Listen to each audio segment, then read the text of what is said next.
माननीय जिल्हाधिकारी अमरावती यांच्या कार्यालयासमोर निषेध आंदोलनाचं आयोजन केलेलं आहे। आणि या निषेध आंदोलनामध्ये आमची एकच मागणी आहे का धनगर हा आदिवासी नाही।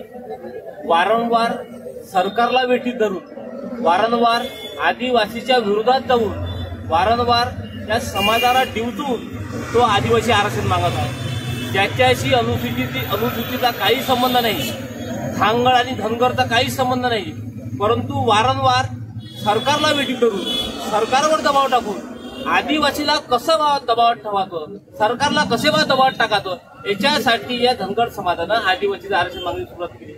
परंतु त्या धनगर समाजाला हे कळत नाही का आदिवासी समाज 75 वर्षापासून अजूनही पालात राहतो, अजूनही गड्डे खोदून राहिला, अजूनही नालीचं काम करतो, अजूनही शेताच्या दुसऱ्याकडे हमाली करतो, आणि कोणता धनगर समाजाची बाई भांडे घासायला जात नाही, कोणत्याही धनगर समाजाची बाई रोडवर काम करत नाही, कोणत्याही धनगर समाजाची बाई गड्डा खोदत नाही, परंतु आदिवासीची 15 वर्षाची मुलगी, 16 वर्षाची मुलगी, 20 वर्षाची बाई, 25 वर्षाची आमची ताई रस्त्यावर गड्डा खोदते आणि हरभरा सोंगते। हे काम जर ते करत असतील तर तुम्ही आम्हाला सांगा। आम्ही जंगलामधले वनवासी आम्हाला म्हणतात, अरे मूर्ख हो, या देश आमचा आहे, तुम्ही आलेले लोक वनवासी आहात, आम्ही या देशाचे मूळ मालक आहोत।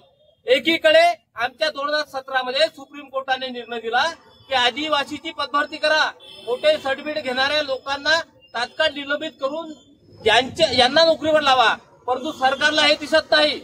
सरकार त्यांना 11 महिन्याची मुदतवाढ देते। काय म्हणतात, आम्ही मानवतावादी सरकार आहे, मग आम्ही का चोराची पोरं आहे, नालायक हो का? आम्ही चोऱ्या केल्या, आम्ही चोऱ्या तर त्यांनी केल्या, चोरी ज्यांनी केली त्यांना तुम्ही मानवतावादी म्हणतात, आणि आम्ही कोण मग? त्या देशामध्ये राहत नाही, त्या महाराष्ट्रात राहत नाही, असा अक्षरशः मूर्खपणा आदिवासी समाजावर एकत्र मिळून करत आहे। त्याच्यामुळे आम्ही निषेधाला आज इथं बसलेलो आहे। आणि हा निषेध हा एका दिवसाचा निषेध आहे, परंतु आदिवासी समाजाचा निषेध आणि उल्हासनगर यांनी पाहता असेल, आज आमचे 4च आमदार उड्या मारल्या, उद्या पुऱ्या महाराष्ट्रातील 1,15,00,000 समाज मंत्रालयामधून उड्या मारतील, हे तुम्ही लक्षात ठेवा।